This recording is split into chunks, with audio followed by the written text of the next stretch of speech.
G'day, legends. I hope you're having a fantastic day. And so far, you're having a fantastic week. Now, of course, yesterday we saw a very large Chinese military parade, of course, celebrating and honouring the 80th anniversary of the end of the Second World War. Now, you know as well as I am not an expert, especially on Chinese military hardware, but I had a few people reach out to me and ask, was there any way you can get some level of breakdown of this? And a good friend of mine, him and I were speaking together, and well, he is basically, as I put it, a subject matter expert on a lot of this equipment and makes a lot of videos about military equipment, both either Australian or American or Chinese, on his channel, which I will link below, Strategic and Analysis Centre. And we'll refer to this gentleman as SAC, but please go and have a look below. Mate, welcome. Thank you for coming across. G'day and salutations, Willie. Mate, I hope you're doing well. And look, can you just give a quick introduction to who you are? Yeah, so I joined the Army. I was in Armoured Corps. Then I moved to military intelligence. I did the normal intelligence training and then did some specialised training.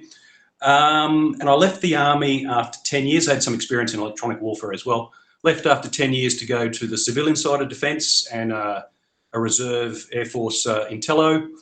And there I've worked in shaping and influencing net assessments, space and missile defence, cyber, export and arms control, international relations and engagement, civil military interfaces. I've lived in the US, China, Indonesia, Myanmar, Jordan and Iraq. I worked for 1 year in the UN as a political affairs officer in Iraq. So I had a bit of a variety before I retired. And what did you make of this parade that we saw take place yesterday?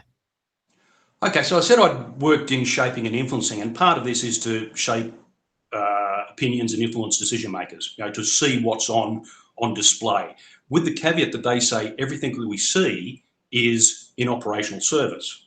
So it is messaging, both to the Chinese people to say, look how capable and technologically advanced we are, but also to foreign audiences. So it is to shape and influence both domestic and international audiences. And how much impact do you think on international audiences that this has had? I've seen it all over my social media. Of course, I've seen President Trump comment on it. We saw Xi, Kim Jong Un together with Trump as well. How do you think that this has been as far as a success or failure of shaping that messaging? Well, you've also seen not just the memes, but comparisons with the military parade that Trump had on in the US, and comparisons to the Victory Day parade in Europe in Moscow. I would think this has shown to the casual observer a level of capability that they were not aware China had, and some systems that even PLA watchers were not expecting. So even for people who look at the PLA, day in, day out, are still surprised by this. I think the average person would be surprised, maybe even a little bit shocked with what was on display. Right. And what you and I are going to do today, because time is of the essence and you and I are both very busy guys, is we have the parade video and we've chopped it up just a little bit, but you and I are going to watch it. And look, you are basically going to tell me when to stop and start. And when we look at bits of equipment or personnel or anything that is, I guess, of interest to us. Does that sound all right? Yeah, no, that's good. And I'll give some broader background if there's a bit of a gap in what we're seeing about the PLA as well. Yeah. Mate, please do. So look, we are, although on the screen it may say 3 minutes into this, I guess we are probably a good half an hour into the parade itself. There's a lot of course, formalities with world leaders arriving and inspecting the parade, but we're not really interested in that. We're more interested in like the units, the aircraft, the armour, etc. So just for those watchers at home who will see that we've missed a fair bit of that, we've missed the formalities, but we're going to catch up on it throughout. Perfect. So, mate, look, if I click play, like what are we seeing here? Where is this being held? What's the significance of what is going on? Okay, so it's held in Tiananmen Square, which a lot of people will know, but it's a very famous square, not just for, right back through history, it's very famous. So it's directly opposite the Forbidden City, directly at the front of it, and you have the the People's Congress, their Parliament office building there. You've got Mao Zedong's mausoleum is also there. So it's a big open area used for forever for lots of parades and activities. So we start off with the three flags that you'll see. The first flag is the flag of the Communist Party, and that will become important as we get through this. The second flag is the Chinese flag, and the third flag is the PLA flag. And this first formation, they're a ceremonial unit, like Australia's Fed Guardians, Federation Guard. So this is just a multi-service parade formation. Right. After this, we'll get through into the actual services. So, yeah, parade formation with the three key flags. As I said, the Communist Party flag comes first because the PLA is a party army. It doesn't pledge its allegiance to the state or to the constitution. PLA pledges its loyalty to the Communist Party of China, the CPC.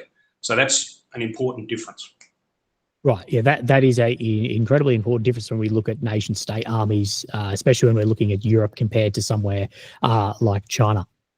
Yeah, exactly. It's an important one. So they owe their allegiance to the party, not to the state. And that's why you see the party flag first before the national flag. So, yeah, this is just a tri-service, or four services actually, we'll get to that, formation. Four services, the Army, I'll refer to the Army as the ground force, otherwise we have the People's Liberation Army, which is a bit ridiculous. So the ground force, Air Force, the Navy, and the Rocket Force. So four separate services in the PLA. So right. First and formation... What's the best way to distinguish that? Sorry, I think you're about to answer the question I had. So here we have the ground force, or the Army, marching first. Yes. So the ground force also has some amphibious units, has 6 amphibious brigades. So they are for amphibious operations, equipped very similar to some of the Marines, but they're actually part of the Army. So the Army comes first, it's a preeminent force, just under 1 million strong. Then we have the Navy. Navy also includes the Marines. So there are 6 brigades of Marines. There's also a Special Forces brigade and a helicopter brigade, but the Navy has 6 brigades of Marines for lower level, lighter opposition than the Army's amphibious units. They're harder and more sustainable and a heavier unit than the Marines. And of course, we won't see much of the Navy. We will see some of their systems mounted on vehicles later. But obviously the bigger stuff, we won't see anything of that in this. And just on that, their latest aircraft carrier, the Fujian, was expected to be commissioned very soon, but they're going to put that on a separate day so it didn't compete with this parade, but it's about to be commissioned. Okay. And I think it's worth noting as well, that now China has, by tonnage, the world's largest Navy, if I stand correct? Yes, largest by numbers of ship. The US is by tonnage, has the largest, but the PLAN has the largest fleet by number of ships. And right. I'll assume you're doing one on the new Fujian aircraft carrier, but yeah. And then who are we seeing? Is this the Air Force? No. So, oh yes, we've moved around from the Navy. This is the Air Force. So the Air Force, the Air Force had the airborne troops. So in Australia, when we had 3 RAR, and in the US, the 82nd, 101st are part of the Army. For Russia, the VDV is a separate force altogether. The PLA's airborne forces are part of the Air Force. And again, they've got 6 brigades plus special forces and helicopters. So they're each of the services has ground forces, if you like. Right. Okay. That is working fairly different to how we'd see in most NATO or NATO-esque, I guess, if you'd call the Australian Army, although we're not in the Australian Defence, of course, we're not in NATO. But as far as not having ground forces of their own, but you see how the Chinese have the Marines, ground forces, and then the Air Force as well. And of course, when people think of the Chinese Navy and the Marines, of course, they're looking. People primarily think of Taiwan and what could unfold if it were so in the coming years. Yeah, so all the services, the Army, Navy and Air Force could contribute, obviously the Army, the ground force, but the Navy and Air Force can also contribute ground forces. Right, so they're the last one we saw there were the rocket forces, which we'll get into, we'll see later. Then they've also got 4 arms, and this first lot is the aerospace force. So the 4 arms are specialised cross-domain forces. So they support Ground Force, Navy, Air Force, People's Armed Police. We'll get to that later. So cross-domain forces, the aerospace force, space operations, satellites and anything related to strategic space capabilities. So that's the aerospace force. The second one will be the cyberspace force. So pretty obvious what this is: offensive and defensive cyber operations. So cross-domain, supporting whoever they need to, and they consolidate this capability. And all of these arms report directly to the Central Military Commission. That's their highest level of command, of which Xi is the chairman of. So aerospace force, cyberspace force. The third one is the information support force. So joint information systems, all your communications and network support, ensuring your comms are up and running, countering threats to your comms, but separate to the cyber force. So ensuring your comms are there. And the fourth of the arms is the Joint Logistics Support Force. So again, cross-domain, multi-service, providing integrated logistics, and it also integrates with a civilian logistics system. So if they need something and it's better or cheaper or more easily accessed through the civilian logistics system, which China does pretty well, they can just jump into the civilian logistics to get what they need if it doesn't need to be a specific military item. So these 4 arms are really important, and they support all of the main services and under direct CMC command. See, that's something vastly different to what someone like myself would be used to, is this like cross-domain of these 4 arms working, like the army with their own logistics systems and working in with, tri-service logistics, but not as their own separate core. Yeah, so they can prioritise, and just because you might be an Air Force member in this unit, it doesn't matter. You're supporting whoever needs to on the priority list. And maybe the fuel doesn't have to come from the Army stocks. Maybe the fuel you need for the Army is more easily got from the Navy or Air Force stocks. So that helps to focus that. And that linking, that linking with the civilian side of the house and the architecture of which the manufacturing of civilian industry, that really interests me, because I know any leg between civil industry and then getting it into defense or into service is a nightmare that takes years. It takes testing, it takes everything. And relatively, our industry, our manufacturing is very small, and China's is unbelievably massive. Just on very surface level strategy, you could see how powerful that could be. Oh, absolutely. And especially if it's not just quicker, but it's more appropriate to grab something from the civilian system because it can do the job. And they practice and exercise that those linkages. One of the ones I think we've just gone past, but that's fine, is the People's Armed Police. So the People's Armed Police is a, actually you might pause that for a moment, Willie. So before that we had the People's Armed Police. Actually, sorry, this is still the Joint Logistics Support Force. Okay, so the Joint Logistics Support Force also includes the medical services. Yeah, so go on. Right, this is the People's Armed Police. So the People's Armed Police are a paramilitary organisation. Think like the French gendarmes or the Italian Carabinieri. We don't really have anything like that in Australia, and even the National Guard in the US is not quite the same. So the People's Armed Police report directly to the CMC, so they're not part of the PLA, but they do have standing formations like battalions and brigades that if you didn't know better, you'd think were a light infantry formation. So what is their specific role? Is that domestic? Yes, so domestic, inside, behind the lines, if you like, securing infrastructure while the actual ground force is out on the front. These would be behind the lines, providing that rear echelon security, main supply routes, etc. Things that you're seeing in the conflict you talk a lot about. These people would be in the back securing those from deep reconnaissance groups and sabotage groups. These guys would be in the back protecting against that sort of activity. Right. And can you give us an idea of, we have seen, of course, multi-services, cross-domain services, all of this, what is vastly different to the military makeup, I guess, we're used to in divisions. What sort of numbers are we talking about here, I guess, overall?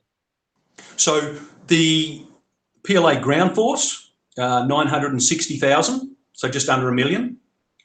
But then, as I said, add to that, the Navy Marines have 6 brigades, so about 30,000 more ground troops. The Air Force has 6 airborne brigades, about another 30,000 ground troops. So it's not just looking at the Army, you look at the ground forces that also come from elsewhere. People's Armed Police, about 500,000. Wow. And then we get into reserves in a minute, but I'll talk about reserves in a minute. So that's on the troops on the ground, even if they come from the Navy and Air Force. Yes. So we'll just see where... It's a country of 1.4 billion, I guess, isn't it? Yes, and I want to get to conscription. Remind me about that when we next have a break. And then we have, actually, this is the People's Armed Police. And after the People's Armed Police, we had the reserves. So what they've done with the reserves, it's a new initiative. They've cut down the numbers and trying to make the reserves more combat capable and ready for real world situations, rather than just have, 1 million people who can fire a rifle. So the reserves, they've cut down to about 500,000, 500,000, given them better equipment, better training and better pay. And you'll know how the reserve system works in Australia, it's quite good. So they've increased the incentive for people to join the reserve. And for them, to be in the reserve means you've already served in the permanent force. You don't just join the reserves. So they've already got all that training, and then they can continue that into the reserve force. So this is a new initiative to make better use out of their reserves by reducing numbers, as they did with their army. Not that long ago, their army with ground force was 2 million strong, but they just got rid of a lot of that. So yeah, the reserves, very important aspect. You know how we use them in Australia. Certainly in the US, reserve formations are really important to plug into regular formations when they deploy. And well, the reserves can be the most important part of the military in a large-scale conflict, as your standing professional military needs to go and stabilise the situation. There was a Australian strategic article the other day that spoke about if Australia had a large-scale, say, invasion, our original standing professional force half of them would have to go and attempt to stabilise the situation, and the other half would work within the reserves and be able to mobilise Australian public, like civilians, to become military as well. The reserves, the professional army act as a bit of a blocking force beginning, and the reserves end up taking the fight. Like, in the attritional warfare doctrine says that the way to win an attritional war is having the best low-end army. Yes, and it's not only just for the defence of Australia, but that essentially happened during Vietnam, where they needed to use so many of the regular troops to train the conscriptees so they could go to Vietnam. So yeah, your regular force is, you say, effectively cut in half, whatever the percentage is, but a lot of them aren't going to fight because, as you say, they need to train the next, the conscripts or the recruits, because you're doing it on such a scale. So even if it's not in Australia, that sort of thing has happened before. And who are we seeing here with these female soldiers? This is the women's militia, Matthew. So the militia, it's a volunteer defence corps, comes under the command of military during a conflict and crisis, and tasked with preparations for war and other defensive operations, and assists in maintaining, public order. So they're another level behind the People's Armed Police to act as volunteers. And because there's a bit of the history of women during the war against Japan, of being employed in not just fighting units, but certainly in support formations. Right, and this is the last, before we get into the vehicles, the peacekeepers. So China is the largest contributor of the P5 to peacekeeping operations.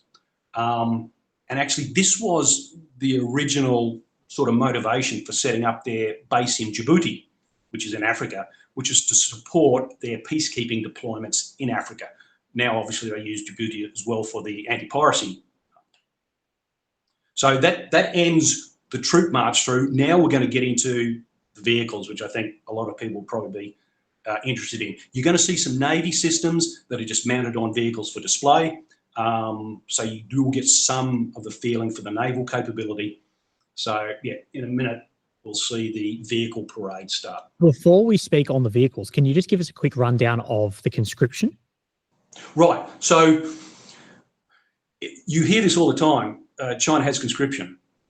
No, it has. Conscription is authorised in their constitution. If they want to enact it, they can have conscription. But they don't implement it because they have enough volunteers. So when people say China has conscription, technically yes, but it's not implemented. They don't have a problem with recruiting. And I know this because I've talked to men between the age of 18 and 50, and they told me, well, I've never been conscripted. Some of them wanted to join but didn't make it because the physical fitness requirements are quite steep. So their forces are not conscripts, although they could do it if they needed to. They have enough volunteers, and especially we've got 1.4 billion people, and the armed forces aren't ridiculous in size, especially not compared to the overall population. They don't implement conscription. Well, their ground forces are the same size as we see fighting for Ukraine and Russia at the moment. Yeah, we're floating around that million men, but of course China is 10 times the size of Russia and 30 times the size, or to 40 times the size of Ukraine. And when you're talking a million man ground force, that's a lot compared to maybe 30,000 in Australia. But if you look at the populations, suddenly it doesn't seem ridiculous at all, I guess. Well, no, I mean, you could, I mean, I haven't done that that calculation, but you could look at the per capita, how many people are in uniform. Now, obviously, add to that the 500,000 who are in the People's Armed Police. That's nothing to sneeze at. But I actually did do a short briefing on the world's largest armed forces, ground forces.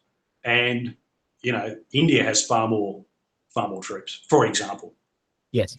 Okay, so we're getting into the armour, or the light vehicles and the armour here. I think the best way to do this might be if I just click play and you just tell me when to pause and speak on anything. Does that work? Yeah, that'll be good, mate. So what we're seeing first is these are banners of 80 famous heroic units that fought during the 14 years where they consider the full title, and I'm not being a propagandist here, but this is what China calls it, is I'll get the full title because it's a bit of a mouthful. The Chinese People's War of Resistance Against Japanese Aggression and the World Anti-Fascist War. So that's their mouthful. And for them, it starts in 1931, when the Second Sino-Japanese War, which we talk about it in history, this starts for them in 1931, and certainly by 1937, we're all-out war between Japan and China. So those are banners from communist forces, of course, not the national army, of famous units who fought heroically during this period. So that's what those guys are. And then we're going to get into the heavy armour, probably what people are interested in most.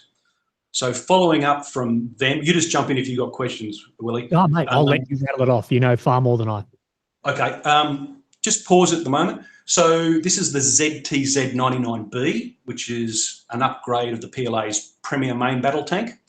Not much is obvious in the difference between this and its preceding model, except that it's got a remote weapon station, and you'll know all about that. And of course, these tanks have a 125mm gun, standard Soviet Russian style of gun. You can hit play. And of course, it has a carousel autoloader, which you may be familiar with the Russian and Ukrainian tanks. So Premier Main Battle Tank, 125mm gun, lighter than the Leopard, Challenger and Abrams, about 55 tons. So it's not a light tank, but it's lighter than those, so it has better mobility and manoeuvrability. So that's their premier tank, and we should expect to see a new one of these in the not too distant future. Okay, pause. What we're seeing here is a new main battle tank, ZTZ-100. Now, the interesting thing about it, yeah, that's right, then the front, the ones at the back of the infantry fighting vehicles, which I'll get to in a minute. The interesting thing about this new tank is it's got a 105mm gun, even though it's a main battle tank.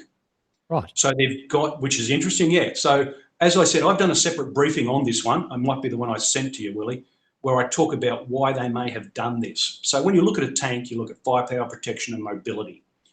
For protection, these have all the bells and whistles. They've got active protection system. They've got radars on the top that look up for top attack, and their active protection system can rotate to a full 90 degrees. So they've certainly taken into consideration top attack on these new vehicles, which is, I dare say, at least partially a lesson learned from Ukraine. So mobility, it looks like it's only about a 40 to 45 tonne vehicle, but a high engine, so they're going to have a really good power to weight ratio, good armour, and so they've given up a little in firepower, which I've come to the conclusion in my briefing that less of a focus on tank-on-tank action. Now, these 105s can fire anti-tank guided missiles through their 105mm guns, so they do have a large ATM capability, but from this, I'm taking away that there's less of a focus on tank-on-tank action. Well, that makes sense. If we look at Ukraine, Russia, realistically, for the size of conflict, the amount of tank battles, like tank on tank, is extremely limited compared to tanks operating in an urban environment, which 125mm is way overkill, acting in close terrain and engaging far shorter distance, which I'm guessing you could lower the armament on the system. Yeah, and so if you just want to fire into defensive positions or buildings, a 105 is going to do the job. And for a given space, all things being equal, you're going to have more 105 rounds than you'll have 125mm rounds. So that means you can stay in the battle longer, at least from an ammunition point of view, and it's going to do the job. And as I said, you've still got the 5 kilometre range ATGM that you can fire through the barrel. Okay, so if you play forward a little bit, we'll look at its accompanying infantry fighting vehicle, which is immediately behind it. Very common chassis, although the engine's split between the front and back on the IFV. IFV's interesting. When we get up, we'll pause it. Pause it now, Willie. So it doesn't have a remote weapon station, but the main gun, which is 30 or 35, could even be 40mm, but the main gun has high elevation. And on top of it, you'll see what looks like an air search radar. So that radar can cue the main gun for aerial targets. You'll see it, it's like a flat panel poking up on top of the turret.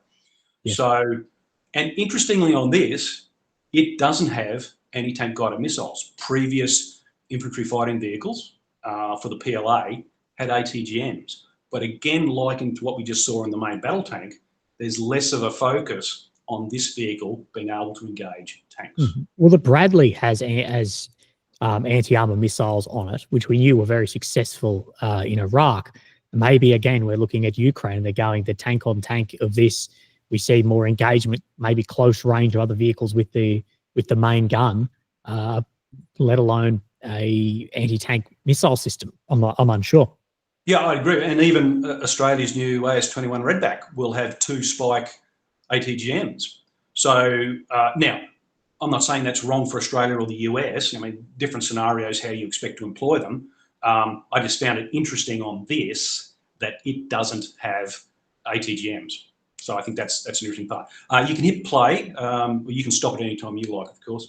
It appears, is there a drone on the rear of this also? Oh, there we go. We pause there. So this certainly looks like a reconnaissance drone rather than a loitering munition. So a reconnaissance drone, and I made a comment in my briefing, I don't think this is an IFV in the truest sense of carrying an infantry, a dismountable section or squad, because the back half of the left is taken up with part of the distributed power plant. So it looks like it's only taking 3-4 troops. So we could be seeing more of a fire support vehicle come, reconnaissance vehicle. So I'll be looking for an APC version mounted on this chassis with perhaps not that, but more space for the troops. But you can actually see inside, there's a bulkhead there. I doubt this is taking a full section dismountable element.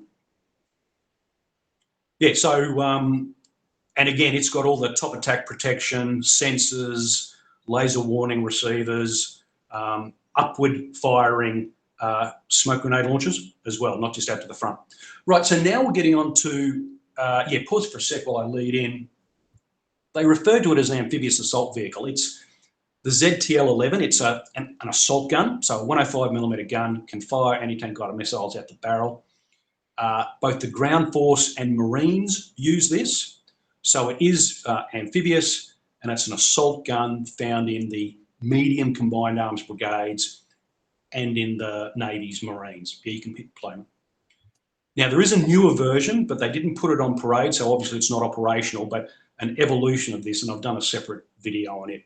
So yeah, fire support for an infantry-dominated brigade, and behind it we have the ZBL-08 infantry fighting vehicle. You'll see it in a minute. So that does have anti-tank guided missiles on the turret with a 30mm gun. Here's the one here. Yep. But it does carry a full dismountable element. And you can see it's propelled through water by props.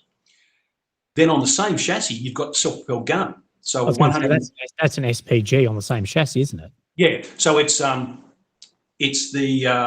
PLL-09. So on the same chassis, a 122mm gun. So within their combined arms brigades, they've standardised on 122mm, and their 155mm, because they've really moved away from 152, which you see in Ukraine a lot.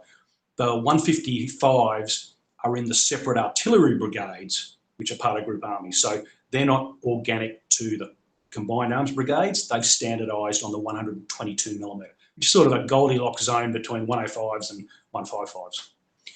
So yeah, same hull, amphibious, same chassis, amphibious, organic to the brigades. Right, yeah, pause here. So I've also covered these airborne vehicles. So we talked about the airborne forces being part of the Air Force. These are the new airborne armoured fighting vehicles. And there's three that we're going to see. The first one is an APC, and it's got a remote control turret with a 12.7mm machine gun, 35mm grenade launcher combination. And it does look like it carries a full dismountable element. Yeah, you can hit play. Yep.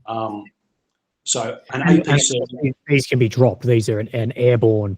You can always tell by very narrow tracks. Do you know if they drop with troops in them or the troops jump separate? I don't think they do. I remember reading how the VDV used to do that. I don't believe they... I haven't seen anything that suggests they jump with troops in them. I've seen them pulled out of the back of the transport aircraft. I don't believe they jump with the troops in them. So that's the APC version. And then behind that, you'll come up shortly, will be, they call it the IFV, Infantry Fighting Vehicle variant. But as I talked about, it'll come up after this, you can see the commander's panoramic sight. Yeah, this is the one. You can pause here. So they call this the IFV, but it's more of a fire support vehicle. So it's got an unmanned turret again. All of these so far, unmanned turrets, right? But on one side, it's got 2 anti-tank guided missiles, and on the other side, it's got 4, just on this side, it's got the 4 unguided rockets, which I think are probably thermobaric. So because these airborne troops don't have tanks or the assault guns with 105mm, they need something else to try and replicate firing against fortifications and dug-in positions. So it's got 4 what I think are thermobaric unguided, you can play, rockets.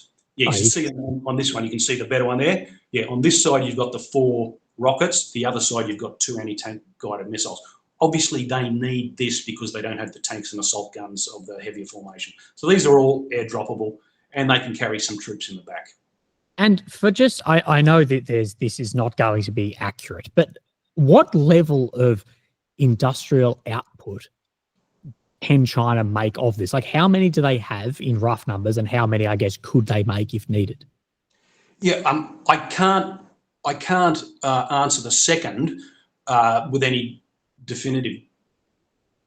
But because of what they can turn out if they want to, as long as they could set up the factory, just make, tool up a factory, they've got the workers, and it's not that they need to invent or design something new, just make another factory of that, like they've done with chips.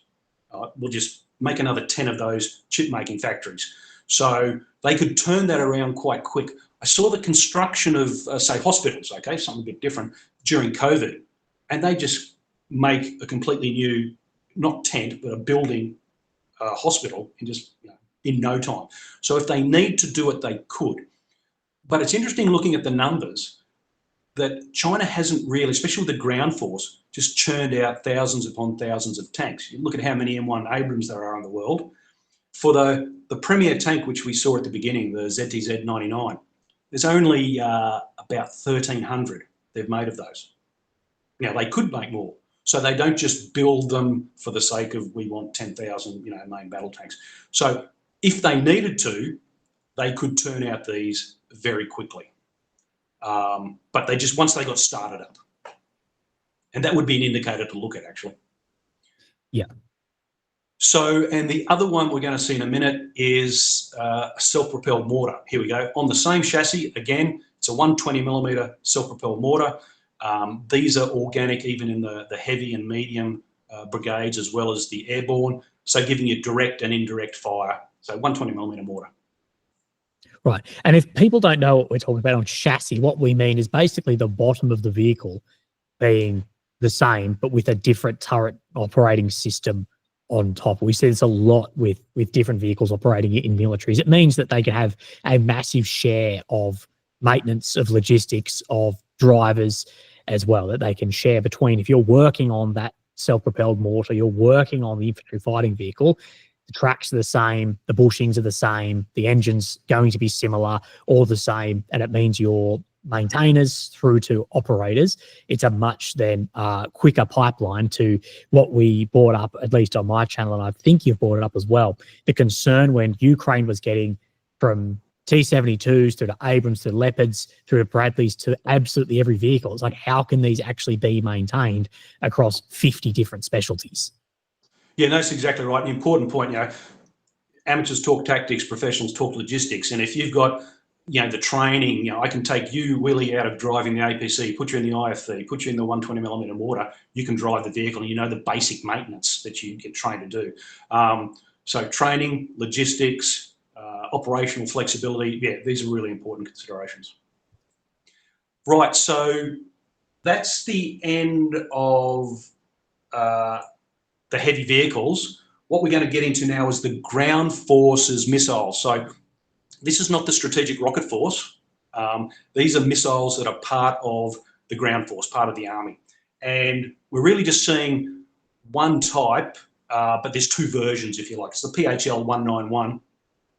So one type, you've got 8 launches of 370mm, which go out to about 300 Ks. And the ones behind it with the 2 canisters, they're 750mm rounds, 750mm diameter rockets that go out to around 500 Ks. So an analog, I guess, a similar system to like your HIMARS or Tornadoes?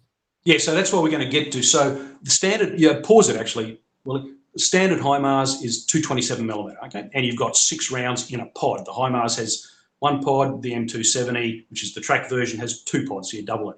So you've got 6 227mm for your standard HIMARS. Now, if you're using the extended range GMLRS, that's sort of the best of the standard missiles, that's 150 Ks. You can swap all of those out for one ATACMS, 300 Ks. And the new missile that's replacing, because the ATACMS being taken out, and Australia is working with the US on the PrISM.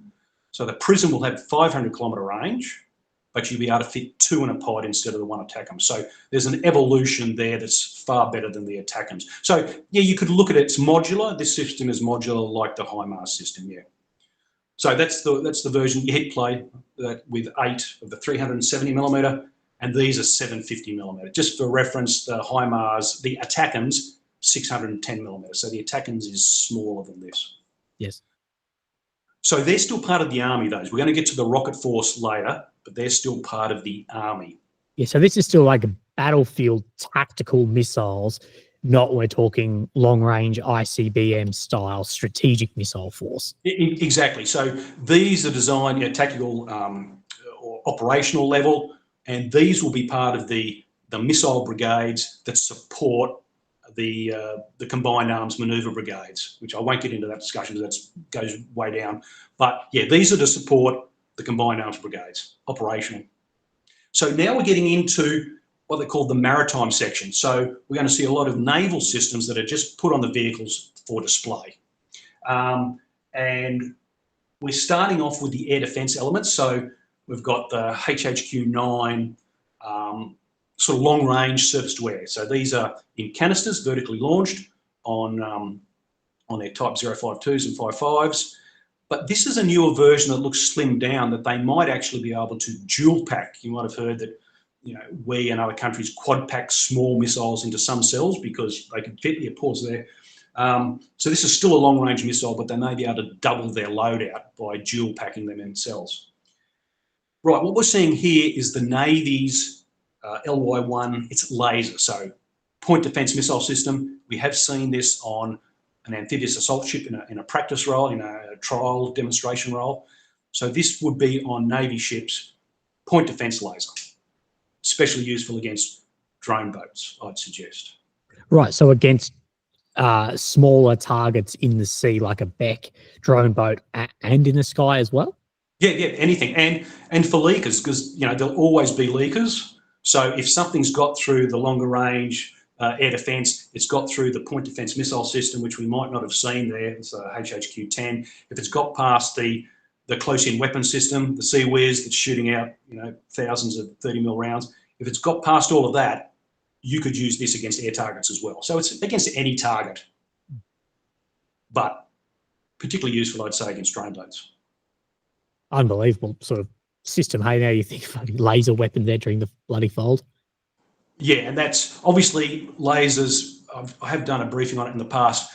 They take a lot of cooling, a lot of energy, and a lot of space to be really effective. Yeah. And can that, you know, we speak about, sorry, that system we just saw on that vehicle, can that also be ground-based, like on the vehicle it was on against drones? Yeah, so some people have suggested that. It's entirely possible because it's a really big vehicle and you've got all the power generation and the cooling, depending on the type of laser system you're using.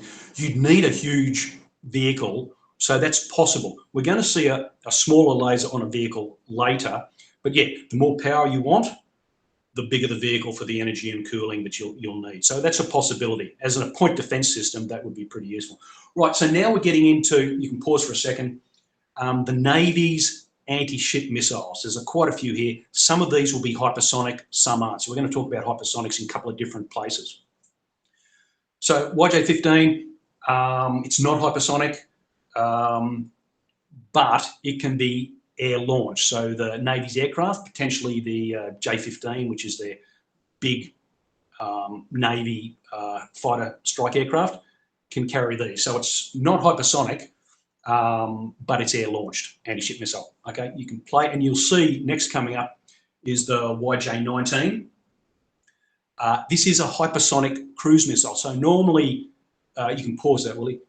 Normally when people think about hypersonics, they think of ballistic trajectories, yeah? Yeah. But China has a few of these hypersonic cruise missiles. So it's all about coming in at a different vector and providing a different threat vector. So YJ-19, range of over 1,000 Ks, hypersonic cruise missile, probably an air-breathing scramjet. So yeah, it's designed to maintain that low profile. So rather than pop up and come in for a top attack, this, as far as you know at the moment, is designed to be hypersonic, real fast, but keep on the low profile. And am I correct in saying that this, where my mouse is at the moment, if your cursor is, that this is more of a booster element, and that this part actually the part that will then be cruising through the sky? Yes, correct. So it's got a large booster because it needs to get up to those speeds. Then that'll eventually detach, and you probably heard the phrase hypersonic glide vehicle, HGV, and that head is, you know, one of the many different forms you can have of a hypersonic glide vehicle. Yes. But yeah, it's got a big booster because you've got to get up to hypersonic speed, so Mach 6 plus. And YJ-17, again, hypersonic, a bit smaller, maybe Mach 8. But its difference, it'll come in from a higher, this is what we think at the stage, a higher profile, but it's very maneuverable. So rather than coming in fast and low, it'll come in fast, higher, but the warhead is far more maneuverable. So again, a different threat vector. It looks like a Su-34's duck front. And these are launched only off ships, or can they be launched ground too? Well, we saw a lot of previous missiles, which were ship launched, can also be ground launched, and the PLA does have a lot of ground launched anti-ship missiles that are essentially the same, maybe an additional booster or not. So I would be surprised if they weren't, but primarily what we're seeing here is for the Navy's anti-ship missiles, and that these can be launched, especially the smaller ones, from their VLS cells. So you don't need these slant launches that we see from some of the bigger missiles. They can be launched from the vertical launch cells. And how devastating is something like this against, say, a US ship? Like, is there anything aboard these carrier groups that can actually successfully take down one of these if it were fired at, say, a US group? Well, there's no lasers. I mean, on the carriers the US carriers have sort of three levels. They've got the close-in weapon system, Gatling gun. They've got a shorter range point defense missile system, and then they've got a slightly longer range system. But it all comes down to a reaction time from when you detect to how much time you've got to respond. Now, if it's hypersonic cruise missile coming in very low, that's going to be difficult in terms of timeliness to respond. If it's coming in a more ballistic profile, you'll probably pick it up earlier. But then, as we said with the 17, it's zigzagging all over the place as it's coming in. Obviously, you want to take out the launch vehicle aircraft before you can. But if it's already launched, you're going to shoot down some, but it will be a swarm attack. And as I said, there'll always be leakers.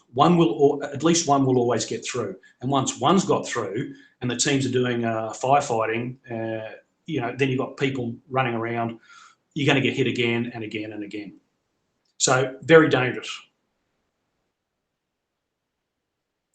More of the undersea systems. So probably no need to stop here. Lightweight torpedo tubes, dropped by helicopter and planes and off ships. These are the small ones, lightweight torpedo tubes, torpedoes. Rocket-propelled torpedoes, so you can actually get the torpedo, 30 k's away. It drops in and then has its own range from there. Heavyweight torpedoes, so 533 millimeter, big ones that you'll find on submarines. And then this, you can pause for a second. I think this is it's a sea mine. So you shoot it out of a torpedo tube. It has a tether like an anchor that anchors into the seabed, and it just floats there and can be remote detonated or on seismic or sensors. So it's a sea mine, a torpedo launched leave behind sea mine. Right. And we'll try to see what's coming up next. Air defense systems are going to be next. And we'll start with their early warning and detection. Okay, so this might not seem very sexy to people, but I tell you what, this is really important. Early warning across the full spectrum, including against low observable targets, so not just aircraft, but unmanned combat aerial vehicles, UCAVs, which we'll see later. So, covering the full spectrum of airborne detection. I put a lot of time and effort and resources into developing, that full spectrum of detection. And there's nothing else there at the moment, not until we get up to the next section, which people might find more interesting, the air defense systems. So the surface-to-air missile systems. Yeah. But those arrays, those radars that we just looked at, they are unbelievably important it's not as sexy as weapon, missiles and bombs and guns, but they are unbelievably important to their systems. And you've talked about this in your videos in Ukraine, if the Russians or Ukraine lose one of these sensors or whatever, how it's far more important or far more devastating to them or far more benefit to the other side than them getting destroyed. Right, so now we're into surface-to-air missile systems. There's quite a few here. I'll just go through them all, not in specific order. You've got the HQ-11. It's got 8 missiles. It's a medium range out to around 30 kilometres. HQ-20 you saw there, that's a new system, 200 to 300 kilometres. The HQ-22A, about 170, so it's filling that gap between. So you've got a lot of these systems. The HQ-9 is their premier system, out to around 300 kilometres. So you'll be familiar, I'll pause for a sec, Willie. You'll be familiar with some of these ranges, even though they're different terminology from when you talk about S300, S400s. I forget the European one that they've got over there, the IRST. So these, they've got graduated from short to medium to long to very long. Then what's coming up is two really interesting ones, the HQ-19 and the 29. So the HQ-19, sort of broadly equivalent to the THAAD, Terminal High Altitude Air Defence. So it's to counter medium-range ballistic missiles in sort of mid-course and terminal. So because they're medium range, it doesn't need to go as high, because medium-range ballistic missiles don't have the height that intermediate and ICBMs will. So it doesn't need to go up as high, which we'll see in a minute on a different system. So yeah, anti-ballistic missile. And then you've got the HQ-29. This is a big bugger. Again, likely a mid-course interceptor to engage targets very high up in the atmosphere, so ICBMs, because they're going to have a higher ballistic profile, and potentially exo-atmospheric. There's some suggestions that this could also be anti-satellite weapon for those in low Earth orbit, of course. So it's a big missile. So it's a massive truck. Yeah, and surface-to-air missile. Right, we're going to get into part of the air defence is, of course, anti-drone. So I think you and some of your viewers would be particularly interested in here. Remember I said that we'll see lasers, smaller lasers on vehicles. So these are smaller systems. Obviously, they won't have the power and the range of the bigger system, but that's because of the space they've got for the power generation and cooling. So lasers taking out drones. You can pause. This is quite a well-known one that's a recent one. So it's got a 6-barrel 25mm gun, Gatling gun, and 4, 2 on each side, very short-range surface-to-air missiles. So a gun-missile combination. You can play. And so, yeah, been around for a couple of years. Now, this is a newer system. You can pause here. So it's got a 30mm gun, and it's got 24 canisters, but each of those canisters holds 4 micro surface-to-air missiles. So it has 96 anti-drone missiles, with each of those containers having 4, and a 30mm gun. So that's a newer addition to its anti-drone warfare capability. Yeah, you can. This is ultimately what is going to be needed against drones: is large numbers kinetically hit by either a bullet or a missile. But you're going to need, like we've seen, hundreds of them being able to be employed. Otherwise, you can just overwhelm the system. Yeah. So as with everything, there's going to be a layer. You want the kinetic here with guns and missiles. We've had the other kinetic in a directed energy weapon with a laser. And the third one is going to come up shortly, is high-powered microwave. So you can hit play. Right, so here's still bigger, more capable. You talked before about more capable lasers on a bigger vehicle, because you're going to have more power and more cooling requirements. And pause here. So this is the third element I talked about. This is a high-powered microwave weapon. It's the HPM 3000. So this is a microwave weapon to just fry anything out to a range of approximately 3 kilometres. Do we have anything operating like this? Not that I know of. Certainly not at this scale. I mean, I went to the Zhuhai Air Show last November, and I sort of stood right next to this, a metre away. This is huge. So that microwave is going to put out a lot of power. As they say, a 3 kilometre range, that's going to fry fry a drone, even before you need your kinetic, or after the kinetic has failed. Yes. Right, so now we're going to get into something we might find the next couple that interesting. We're getting into the information warfare systems. So, the cyberspace force, those that we talked about earlier when we saw the foot parade march through. We're going to see cyberspace combat force, so cyber and electronic countermeasures. I know a little bit about electronic warfare from the military service and cyber from my civilian life. So we're seeing a lot of those important electronic warfare. It's like the Russians or the Soviets put a lot of time and effort and resource into electronic warfare, and I know you've talked about this. The Chinese have as well. They certainly haven't neglected this part of the overall force. So electronic countermeasures, deny the enemy its comms, so jamming. We'll also see the information support force. Again, as I said before, ensuring your own comms and networks are up and running and not getting jammed. Because the Chinese have put an awful lot of weight into what they call informationalization, which is a bit of a mouthful, but making sure that they've got comms, no matter what the enemy is doing to degrade or deny those comms. They put a lot of effort in, and making sure, of course, they can do the reverse to the enemy. And what we see on their armoured vehicles, they have laser and microwave communications ability, direct line of sight, which is very difficult then to jam.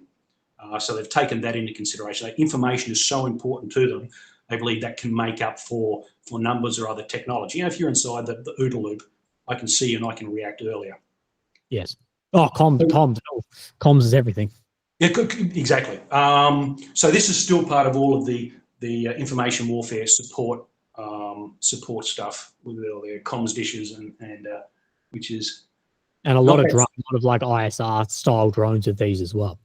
Yes. So I tried to do a briefing on the drones, and I did, but it was like huge. There's so much because people gravitate towards the loitering munitions, and I can understand why. But everything from the ISR small handheld that an infantry section might have, up to these huge ones. We're going to see some of them later.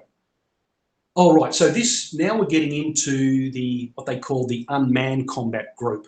So unmanned ground vehicles, robots, and this was a real focus at the Zhuhai Air Show, which is not just about aircraft. It was a real focus on drones, counter drones, and robots. And you're seeing drones that do reconnaissance, fire support, resupply, bomb disposal, and even engineer works. There's one you'll see that looks just like an engineering vehicle.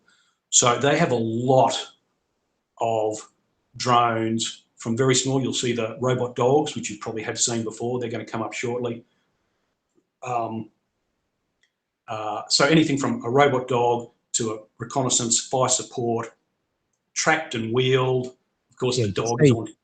You can see this of the tracked Yeah. variant and the wheeled variant with, I'm presuming, like a 20mm gun and 4 anti-tank style missiles on board too. Yeah, so, and you'll see, I think there's one here you'll see that's got like those thermobaric rockets as well, so not just ATGMs. Yeah, this is the one where you might have ATGMs on one side but thermobaric rockets on the other. Yes. Yeah, so you can imagine, I don't know what you cover, how useful something like this might be. Tracked, wheeled, and as I said, you've got the dog, which can then navigate terrain that these can't. So yeah, the big emphasis on that. There's the sort of engineer vehicle I was talking about.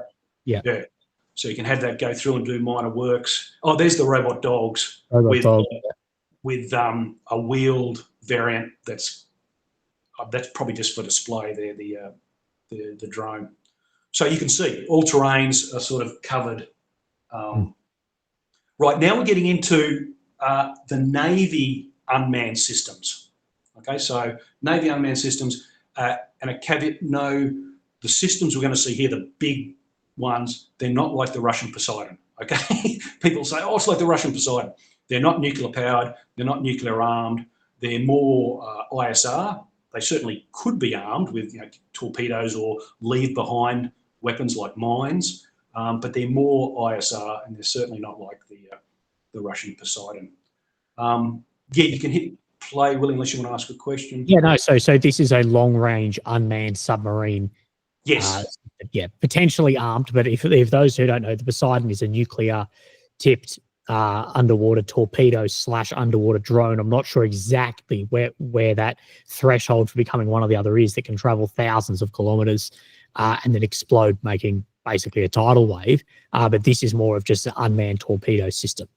Yeah, obviously it wouldn't be fired out of a submarine's torpedo tube because it's too big. But yeah, you look at it as like a giant torpedo, if you like, or a mini sub, like we saw in the Second World War with the Japanese miniature submarines. So, but these are unmanned, more intelligence, surveillance, reconnaissance, drone boat, which has got a cable to tow out a sonar, towed array sonar.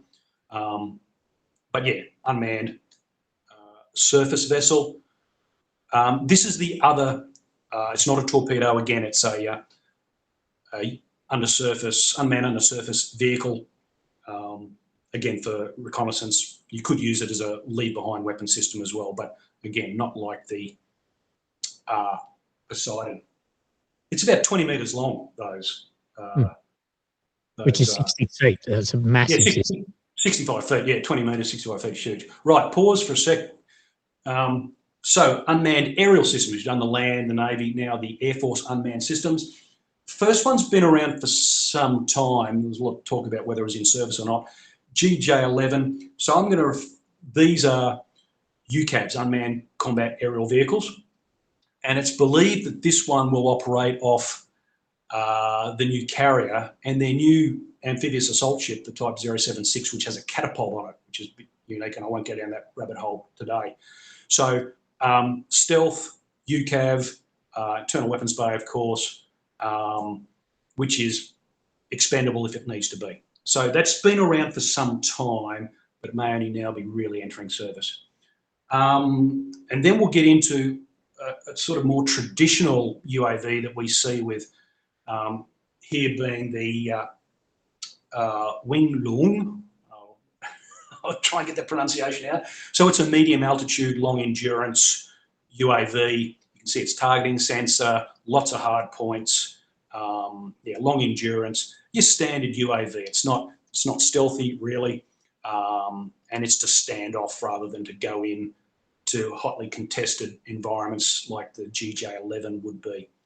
Now after this, we've got some newer systems coming up. So this one could be the FH-97. So all we're going to see, stealthy UCAVs. You can call them loyal wingmen. You can call them CCA, which is collaborative combat aircraft. All of these terms really mean the same thing. So this is a relatively new one. I mean, images have been around, but they're showing on. So you know the Australian Ghost Bat? Yes. Yeah. So this, though, is probably supersonic. The Ghost Bat is subsonic. GJ-11 was subsonic, but these other ones you're going to see here are likely supersonic, so they can keep up with China's latest generation of combat aircraft, which we're going to see later, the J-20, J-35. And this one, I don't know what it's called. Again, different shape, very similar to the new Chinese sixth generation technology demonstrators we've seen flying around. Flying wing, one of them's got the Lambda wing, this is more of a Delta. So these have probably influenced others. Right, the vertical takeoff UAVs, or VT UAVs, are often seen on ships, so mainly ISR. You can arm these sorts of ones, but I haven't seen these ones armed. But really useful on smaller ships that can't operate a full-size helicopter, like a Seahawk, or you can use them in combination to have more on. Right, now we're moving into the logistics support force, which we talked about earlier, and how the importance of this. Again, not very sexy stuff, but it was interesting that they would put these in the parade. You've got the ambulances, you'll see the fuel trucks, logistics, transport, the mobile field catering services. They actually put these in the parade, which I thought was interesting. Yeah, what's your read on that? It's interesting. I still need to think about because why they're taking up. They could have put other vehicles and equipment that are more sexy in quotation marks, but they decided not to. I think it shows the complete nature. Maybe that's why they're looking at it. And here we've got the maintenance and repair. Your electrical mechanical engineers. and we're only seeing the wheeled ones here. Of course, these all have tracked variants that are part of the heavy combined arms brigades where they have the same sort of mobility requirements. So yeah, we've got as part of the logistics support force, the heavy maintenance as well. So my reading is the same as you, that they're showing a complete military, not just tanks and drones and guns, but as far as to send a message not to, casual observers, but to strategic observers of everything from ambulances to fuel to recovery of vehicles to everything is part of this. Yeah, and I'll just pause for a second because we'll finish up on that. On this point, and you talk about it in your videos on Ukraine, the importance of logistics resupply, but medical, recovering destroyed or damaged vehicles, getting people to field hospitals and stuff. What they're showing here is they give that as much focus as the thing that goes bang or flies fast, which I do think is an important message. Okay, yeah. So now we're going to get into the strategic weapons, and we're going to start with cruise missiles. And the first one, the CJ-20, so air-launched cruise missile, subsonic.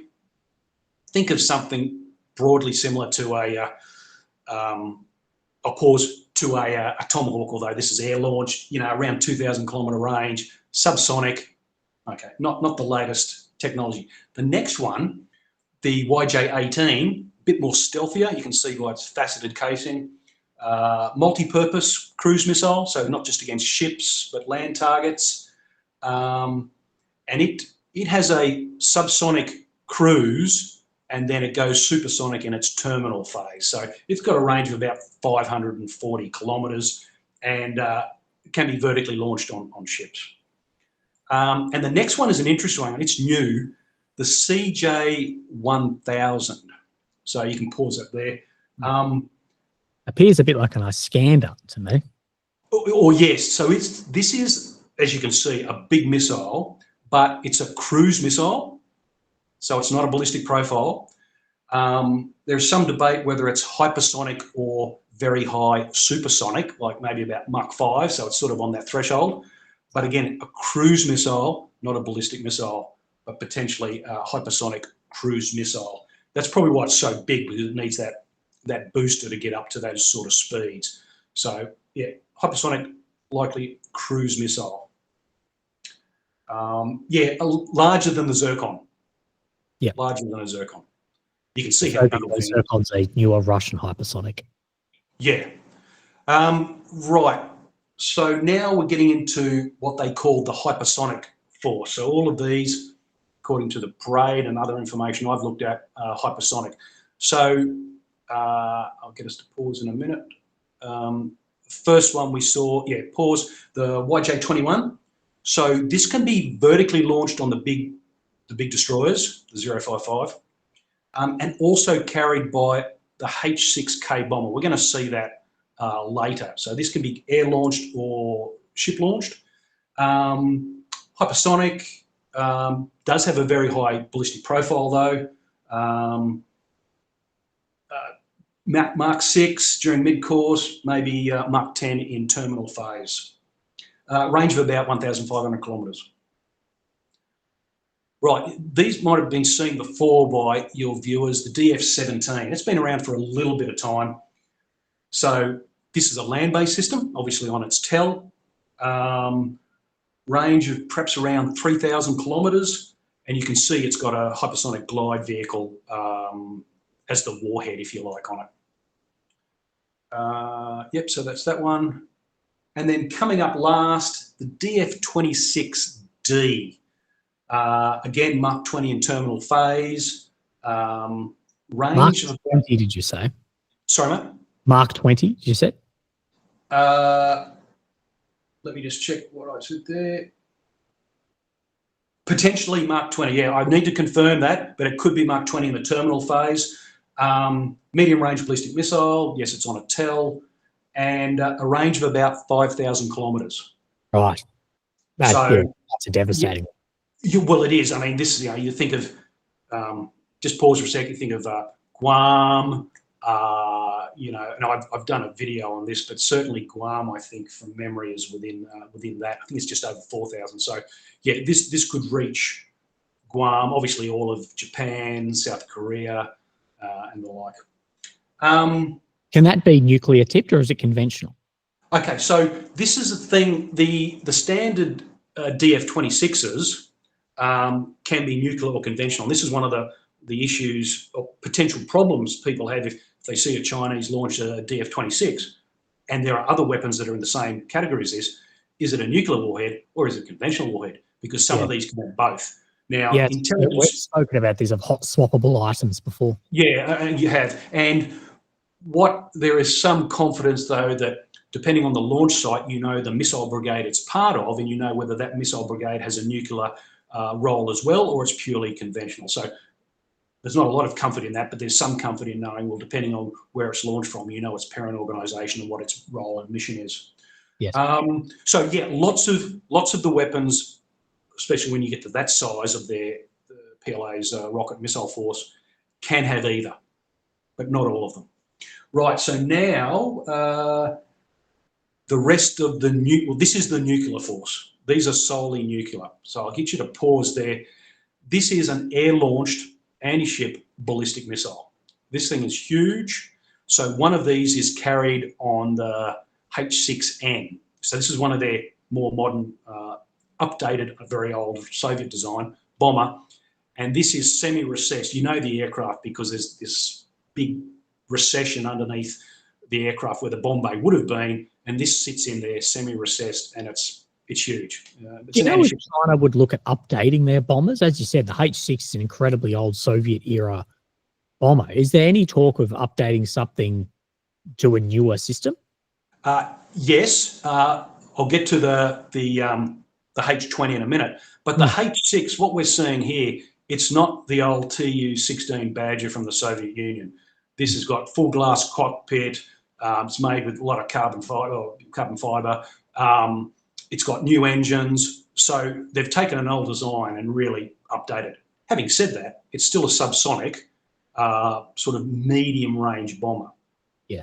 Now, apart from the US and Russia, no one else has an aircraft that has the range payload performance of the H-6. So it does have its utility, but its utility is launching a very long-range weapon like this, so it's staying outside the threat envelope. Now, to answer your question, Chinese have been developing the H-20, so stealth strategic bomber. It hasn't flown yet, that's been publicly announced, but it's something that's going to be like the B-21 or B-2. Think of that in your mind of a flying wing. Now, I'm not saying it's going to be exact same size, but they are working on the H-20, which will be a stealth, long-range bomber, but not yet. So that's part of the air launch. Pause. So that was part of the air launch triad. You know, countries have a nuclear triad, land, air, and sea. So that's the air-based one, an air-launched ballistic missile on the H-6. For the Navy, this is their submarine-launched ballistic missile, obviously fitted to their SSBNs. So this is a new missile, the JL-3, range greater than 10,000 kilometres. So depending on where the submarine is launching, you can work out roughly the range you've got. So yeah, 10,000 kilometre range for the submarine launched ballistic missile. So that's the Navy part of the triad. And the ground force part, well, there's a couple. They have road mobile and silo based. This new one, the DF-61, probably both road mobile and potentially can be placed in a silo. If it's road mobile, you could place it in a silo if you make the correct size silo. Having it road mobile is more difficult. So the DF-61, it's evolved from the DF-41, which some viewers might know, range of around 15,000 kilometres. So this is going to cover most targets you could conceivably think of in terms of range and being road mobile. Some of the US really didn't put any effort into, you know, from the Russians have put a lot of effort into road mobile ICBMs. The Chinese have as well, but the Chinese less so on their naval platforms. And this one, the DF-31BJ, it's an evolution of the DF-31, which has been around for some time. Certainly for silo launch, I'd be surprised if it's not also road mobile. So this is a smaller system, range of about 13,000 kilometres. And these, as far as what size warhead, and are they multiple entry vehicles? Yeah, MIRVs, yes. So all of these, not the JL1, I'd be surprised if that is, because it's a smaller air launch system. But the Navy system and the last two we've seen, yes, varying numbers. One's never sure if you're getting the correct number of MIRVs. You know, it could be 3, it could be 10. There's a variety there. And of course, you can have decoys as part of that. Part of those warheads, there could be some are just decoys and not actual warheads. And the last one we're going to see is the big one, the DF-5C. Now, this is liquid fuel, not solid fuel, so it takes longer to prepare this system. This is only silo-based. You can see from the size of it, you couldn't get a tell to carry this thing. So it's only silo-based, liquid fuel, so it takes longer to prepare. So what we're saying, that's just the warhead of this system? Yeah, so that's the warhead which the MIRVs would be part of. Obviously, we're not going to get a breakdown. That's the warhead. And all of this carries it to a range claimed to be 20,000 kilometres. So essentially global reach, unless maybe there's some part in Antarctica. This has global reach. You can see it's a huge system. So this system is essentially, if I am correct, is just broken down in 3 systems. It's got the warhead, the whatever would jettison, and then the booster at the back. Is that correct? Yeah, so it's in stages. That could be the 3rd stage. The part at the back could be 1st and 2nd stage. I would assume this has 3 stages. I haven't looked into that actually. So that's still all the delivery vehicle. Those 2 sections at the back are just delivery, because it needs that amount to get to the 20,000 kilometre range. So yeah, that's just part of the launch system. Yes. So the world. Yeah, it's just massive, and basically it can hit anywhere. So that's it for the vehicles as it slowly. And next thing we're going to see is the aircraft. So before the aircraft come in, Willie, is there any questions before the aircraft come on display? Mate, look, no, I don't really think so. I think you've covered everything wonderfully. And I think as far as the parade, yeah, it's interesting to watch it, you know, and stop and start with yourself to see how it's going from everything from very frontline tactics through to your strategic operational systems, and then into your logistics too, to give that idea of multi-layered, cross-domain, everything of not a show force, but a real war fighting force too. Yeah, I think they don't just talk the talk in the sense of jointness and bringing everything together, and they talk about informationalisation and complete networking and the importance of logistics, which we all know, but they actually seem to be putting their money where their mouth is in delivering that capability, more obviously than others. Right, so getting into the aircraft, is the sky wasn't the best, so I'll take you through. You have airborne early warning and control aircraft leading this, which they have quite a few variants. You're going to see all of their latest operational aircraft. So airborne early warning and control, one of their medium range ones, KJ500. And you're going to see all their latest strike aircraft, including the J-16, the J-20, which is a stealth fighter. So pause. So this is their new carrier-based airborne early warning and control aircraft, the KJ600. So now they've got a proper aircraft carrier with catapults. This is analogous to the US E-2D Hawkeye. Yep, carrier-based airborne early warning control with folded wings. And you'll see all the carrier aircraft as well, including the latest ones, which will come up in a minute. Yeah, the sky wasn't the greatest, unfortunately, but you can find other good images of the aircraft. Maritime patrol aircraft, anti-submarine warfare, followed by possibly J-11s. So a lot of flankers derivatives. Yes. Yeah, maritime patrol aircraft, you can see by the magnetic anomaly detector tail. And yeah, I'll talk through. So just pause it for a second, Willie. So I said the J-20, which is their premier 5th generation stealth fighter, there's actually a 2-seat version of that as well. So the Chinese are the only ones that have a 2-seat 5th generation stealth fighter. You know, the F-22, single seat, the F-35, they're all single seats. But the J-20, the J-20S, is a 2-seat stealth fighter. So that's something that they've got that's unique. Yeah, play. So had the Air Force come through, you'll see the Navy aircraft, as I said, which are now catapult capable.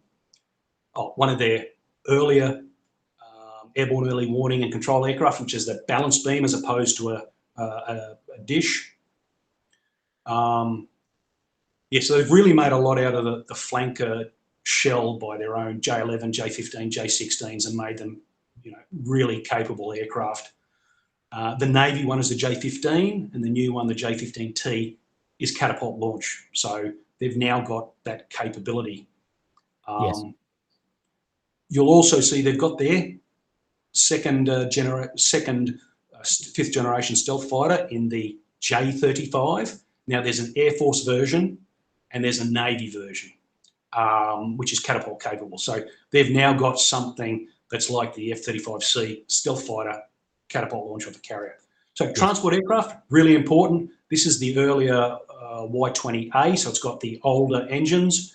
You can hit play, and we're going to see the newer one, the Y-20B, that's got the more powerful local newer engines, and they can carry 66 tonnes, so it's like a slightly smaller, 10% smaller C-17. It's that sort of ballpark capacity. So, you know, very, very significant capability. You know how we use our C-17s. These are the new ones with the bigger engines. C-17s always get used a lot because they're just so capable. Yes. I don't know if you've been in the back of a C-17. Yeah, plenty of times. Yeah, C-17 uses in and out of Afghan all the time. Yeah, it's quite a good aircraft. A lot more than a C-130. Yeah. I've been in both. Flown in and out of Baghdad in C-130s and C-17s, and C-17 was more comfortable. So just see what aircraft we're up to. It's a bit hard to see them. Oh, it might be the bombers. Yeah, so these are the H-6s. As I said, really heavily modernised, but they're still subsonic. They're no stealth. But as we said, they can carry quite a large payload, including that air-launched ballistic missile, lots of anti-ship cruise missiles and hypersonic weapons. So they're very useful as long as they can stay out of the threat envelope. Yes, which I guess that's the whole point of those long-range systems, is they're never within the envelope. Like, why does it matter if it's an older system, if it's just acting as an Uber for a couple of thousand kilometre missile? Yeah, so in terminology, we call it a bomb truck or a missile bus. You know, it's just to get something out there it's really the weapon system. That's, well, it's a complete weapon system, the missile itself that we're thinking about. Yes. So yeah, that's just an older, smaller cruise missile there. So we must be getting close unless we've already seen all the others. Yeah, it's a bit hard with the quality of the air that was in Beijing. Yeah, more transport aircraft. Oh, the refuelers, of course. So what they've done is use the transport aircraft also as the base for the refuelers. Right. So again, with logistics and maintenance and training, we talked about with vehicles, same thing with aircraft. So you've got the transport aircraft, the airborne air refueler, as you can see, it's the same airframe, and they're working on an airborne early warning and control aircraft, which will have, based on the Y-20 as well. So they have 3 different types of aircraft using the same airframe. So that makes these cheaper to produce. You can turn them out more quickly. And there we go.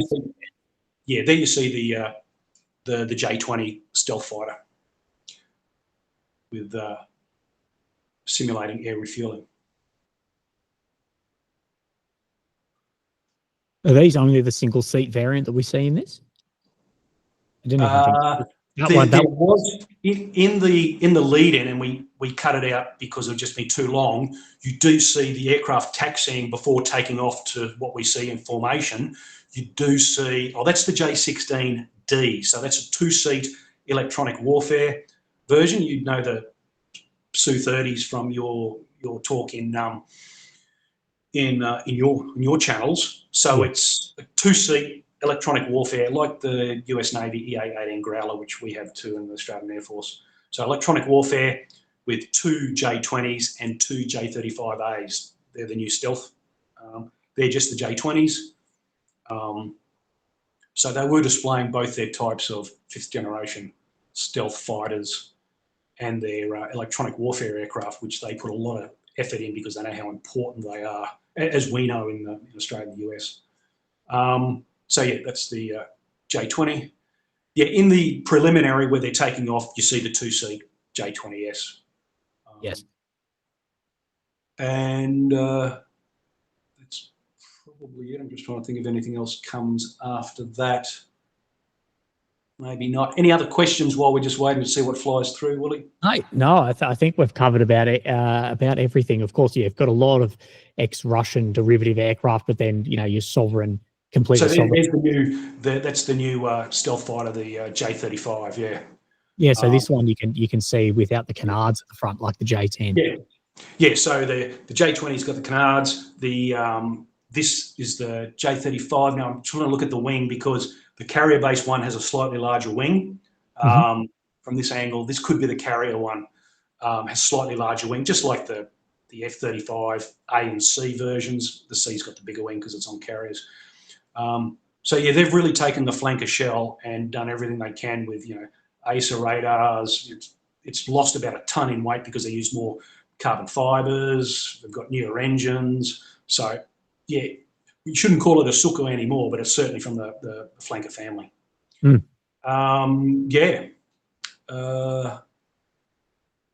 So yeah, the ships are something obviously you don't see. There'll be a separate thing, and we should look to the this is the last bit: training aircraft and the acrobatics is the last bit. Yes. So yeah, the new Chinese carrier, it should be commissioned any day. I'll do a briefing on that, but it's sort of like imminent. As I said, they wanted to deconflict it with this because they want to make that a special sort of event of itself. Yeah, and this will wrap it up with the J-10 aerobatics team trailing some smoke. J-10 is similar to an F-16, isn't it? It's in that, yeah, it's slightly bigger, but you'd call it in that sort of family or grouping. It's slightly bigger, single engine, but it's about that size. So it's part of your high-low mix, just like the US had the F-15, F-16, high, low, more capable, less capable, twin engine, one engine. That's what the J-10 is. But as I've said to Americans, there's still a role for the F-16 when you don't need the F-22 or the F-35. There's still plenty of role for that. It's a lot cheaper, higher reliability, better airworthiness. So there are still versions, still requirements for those type of aircraft. Yes. Oh, mate. You go. At the end, we'll stop it there, but they released 80,000 pigeons, doves. 80,000 doves at the end. I'm not sure. That's going to cause a lot of mess. 80,000 doves. My God. Yeah, I know. All right, I think that's the end of the video. End of the parade. Any final comments or thoughts? What's your take? Is this something to be concerned about? Is it just flexing muscles? Is it deterrence? How do you see this? It's a combination. As I said, it's part of this is shaping and influencing for the domestic audience and international audience. It also does show the advance that the PLA has had over. I mean, if you go back 20 years, was far an inferior force compared to this. Even 10 years ago, it wasn't this. So it is to shape and influence. It's going, hey, we're quite capable. We've got all this stuff. We're saying it's all in service. I've no reason to stop. Say it's not in service. I don't know. So I think it is walk quietly and carry a big stick, perhaps. I think that's a topic we can have for potentially a subsequent briefing is on threat. Now, threat is a combination of capability and intent. Capability can take a long time to develop. Intent can change more quickly. And that's when you look at a threat, you're looking at potential adversaries' capabilities and their motive, their intent. So I don't think they're about to invade Taiwan. As a short answer. I think that's a great answer, and I think that's I think capability intent, yes, it can obviously, people can take it as synonymous, but it's not at all. That probably is a good place to leave it for an hour and a half off the cuff briefing, because we knew time was of the essence. Mate, I really can't thank you enough. Is there anything we haven't covered that you can think of, or that we can save for later briefs?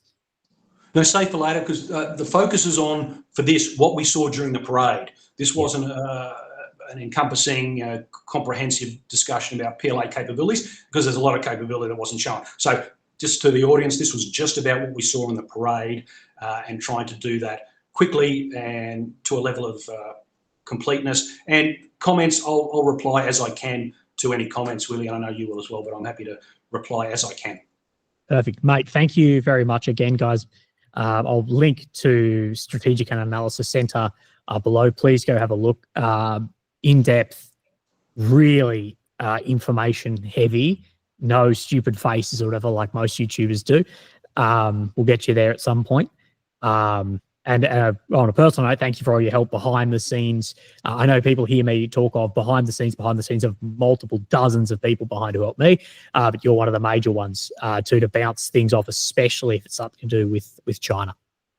Thanks, Willie. Much appreciated. And I know you probably need to get your daily brief up as well. So I better let you go, because I know you're busy. Thank you, mate. Hey, have a great day. You too, mate. Bye.